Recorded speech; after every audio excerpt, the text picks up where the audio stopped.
Live from the O'Brien Services Stadium Studios, this is the fifth quarter.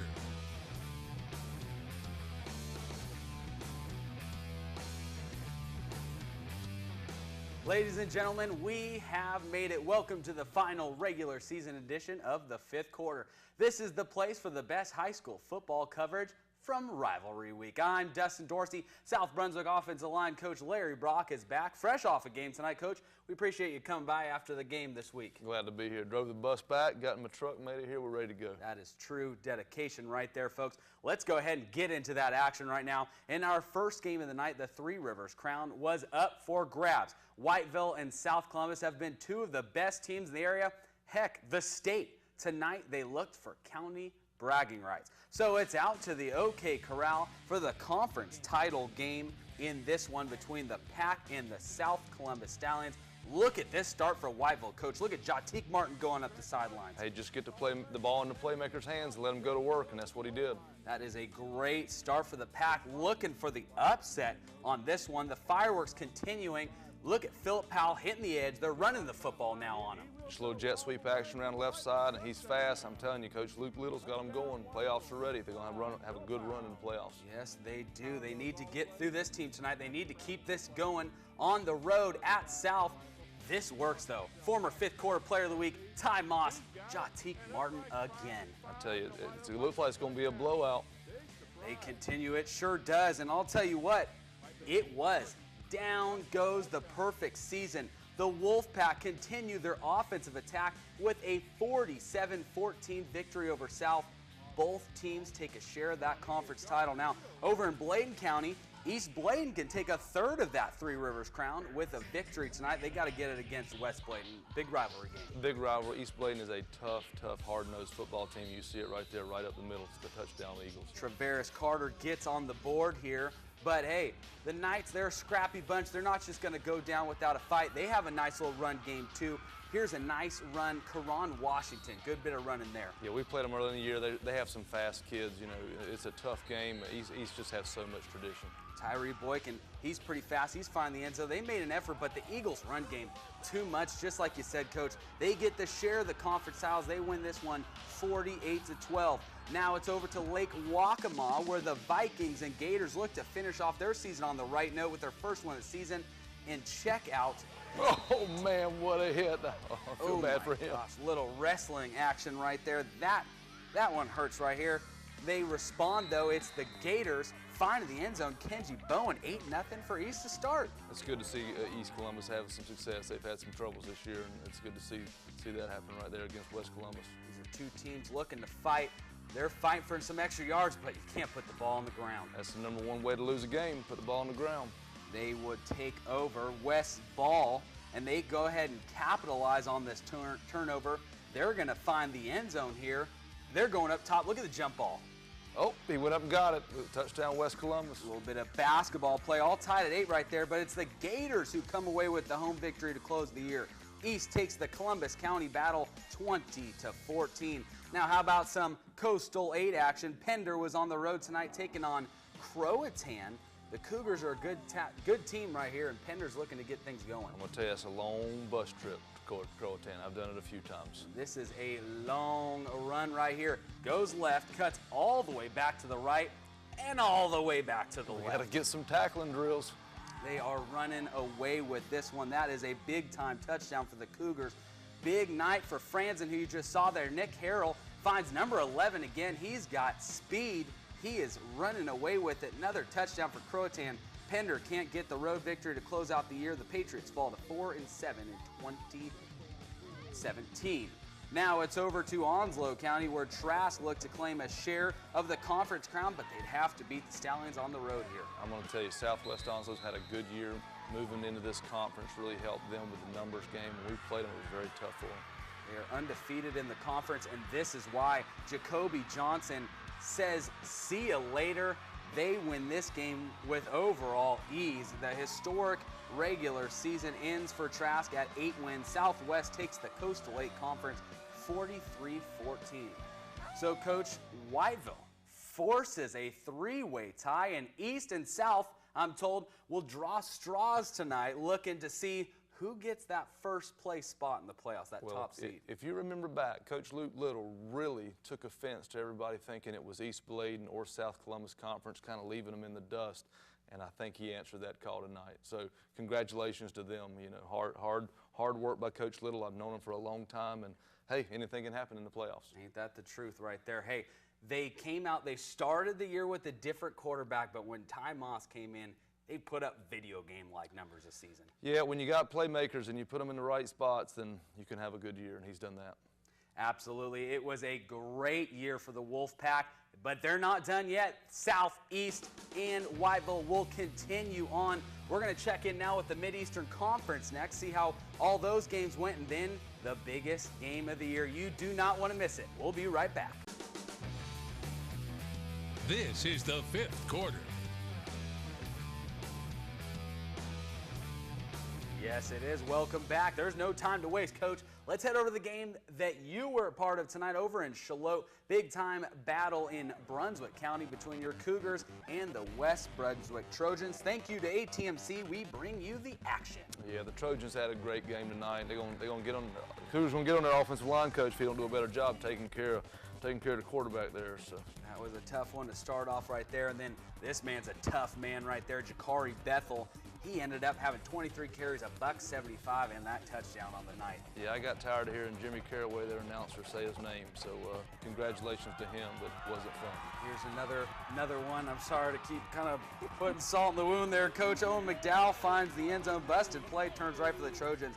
Unfortunately, West proves to be too much tonight. They go on to win 33-0. Good one for the Trojans there. Sorry about that, Coach. But staying in Brunswick County, Topsail and North look to finish the season off strong with one final win. Here's a nice way to start. Check out going up top, but look at that. Look at the defense. There's Darnell Brooks. Darnell's a great young man. He hit a sack, picks up the ball, and takes off. And he's touchdown Darnell. Coach Willis has that defense going. He was the former defensive coordinator under you. Those guys doing well defense. Now check out a little special teams action. That's not looking too good. I tell you, you got one of the best punters. You got to let him kick the ball. Mike gets it blocked. Michael Rivers, you'll hear that name again on Saturdays. Gets it blocked, and then it's the run game. Noah LaValle, we have not heard his name in a while. He finds the end zone, and Topsail finally rights the ship, snaps their 6-game losing streak. Dominant 45-20 win over North Brunswick. Now let's head over to Wilmington. It was all about the Ashley Seniors. They looked for a rivalry victory over our team of the week, the Laney Bucks. Check this out, Coach. This is the first play of the game for Laney. Well, one play, one score. That's a good start for the game, you know. It makes you feel good, gets your momentum going. It is Sherrod Sidbury to the last week's hero, Micah Hairston, 7-0, and here's the first play for Laney. Just sit back, read the coverage. There it is. Take it to the house. Play right over the middle, goes for a Laney touchdown. And stop me if you've seen this before. It looks a little different on this side. Check out the nice bit of running. It is Alfahim Walcott finding the end zone, takes it all the way back. 2 plays, 2 scores. And here's another play. Sherrod Sidbury, look at this man run. Sidbury is a great player. Coach Yeoman's done a good job this year. He lost a lot last year, but they've done an outstanding job. He is one of the stars. There's all plenty of stars tonight. 28-7 is your final from that game. It's just a unique situation for the city of Wilmington, for our conference, for the whole area. So it's exciting, and you know we're excited. It's a special game. I mean, it is every year. It's certainly built up a little bit this year with both teams putting together great seasons so far. It's time for the game of the week. You're watching the 5th quarter on WWAY. It's the game we've been waiting for since the schedules were released. In Wilmington, there is no bigger rivalry game than the game between the Hoggard Vikings and the new Hanover Wildcats. John McHugh has the action. Take it away, John. Thank you, Dustin. Well, it is hard to overhype this game. 2 teams whose entire seasons led to tonight. It's New Hanover against Hoggard for the Mid-Eastern Conference crown and city bragging rights. You know, normally I bring you the game of the week, but tonight it was more like the game of the year. And you know those Hanover fans, they travel well, but it's senior night at Hoggard. There's Josh Jones with his family before the game. But let's get down to it. It's the game of the week. First quarter, Jeremiah Kim knocks it through for 3. At the end of the first, it would be 3-0 for Hoggard. Now second quarter, Hanover driving. Blake Walston heaves it out to Cole Tanner, who makes the catch, turning around. He gets into the end zone. It's 7-3 for the Wildcats. Later in the quarter, Hoggard won't be held down for long. Josh Jones rolls out and slings it to Trey Hauser. That gives Hoggard a 10-7 lead. Now later in that quarter, it's Jones to Hauser again. He threads the needle and he is wide open. He has nothing but green grass in front of him. Hauser brings it to the house, makes it 17-7 Hoggard. Now New Hanover needs to get something going. Walston trying to find something, but he's sacked. The ball comes loose. It's picked up by Mackenzie Frazier, and he gets into the end zone. The scoop and score makes it 24-7 Hoggard. Now Wildcats trying to get something going. Walston tries to get it out to Cole Tanner. It's tipped and picked off by Cade Edwards. He takes it back for a nice return. Everything coming up Vikings tonight. They're loving it on the sidelines. And why not? Third quarter now. They hand it off to Lloyd Giroux, 31-7 Hoggard. The fireworks were flying at Braswell Stadium tonight. Hoggard wins it 34-7. They're the kings of the Mid-Eastern Conference and the kings of Wilmington. Now let's toss it out to Sarah Johnson to hear from the champions themselves. Sarah? Thanks, John. I am here at Hoggard High School with head coach Craig Underwood. Coach, you guys had a massive win tonight at home. Tell me about tonight's game. I'd say just really, really excited for the guys. They worked extremely hard all year to prep for this one and just showed out in this full team effort.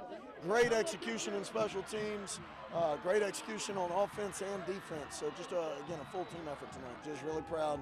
Conference championship and 11-0 record is a lot to be said, and there's a great senior group that led us there. I'm joined now with Austin Edwards from the Hoggard Vikings. Austin, what was your team's strategy going into tonight's game? It was mainly about being together, staying tough. We knew it was going to be a tough game, and we knew there was going to be conflict, but we just had to push through and stay together. How proud of you are your team tonight? Yeah, I'm overly proud. It's amazing that we've gone this far and that we've accomplished so much together. And from day one, our thing has always been one team, always staying together no matter what. You know, thick and thin, we're always there for each other as brothers. You're watching Fifth Quarter WWAY.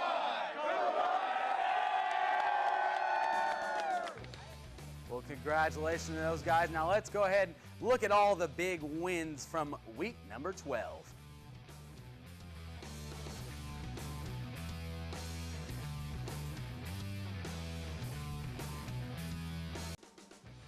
Welcome back, everyone. It's time now for the best of rivalry week. Let's start off with our play of the week. Coach, we're heading back to Ashley. This was a big-time tone setter for the Bucks. Al-Fahim Walcott with the pick six. Talk to me about this moves to find the end zone. Well, you know, the thing is, he just sat back, he read coverage, and now he's just being great. He's just being him. That's what he does. It was almost as if it was a punt. I mean, there was no one around him right there, and then he just finds the end zone. Well, here's the good thing. You can see his teammates turn around. They'll yell, Oski, Oski, something, and they'll go block for him, and that's what they're doing. They're taking care of each other. Just like Coach Yeoman coached him up right there. Now it's time for our final three playmakers of the season. Let's give some love to the Three Rivers co-champs here. Jatik Martin had 3 scores tonight in the blowout over South Columbus. That is a big-time playmaker. Trey Hauser helped his team win a conference crown as well. He had 6 grabs for 101 and 2 touchdowns. Finally, Sherrod Sidbury had 3 scores himself, 1 in the air, 2 on the ground. The 28-7 victory over Ashley. Like I said, this is our last player of the week, so it's the last time to vote. Follow WWAY Sports on Twitter. Make your voice heard. We'll announce those winners Tuesday on WWAY Sports. Now, Coach, thank you for coming in this week. Real quick, talk to me.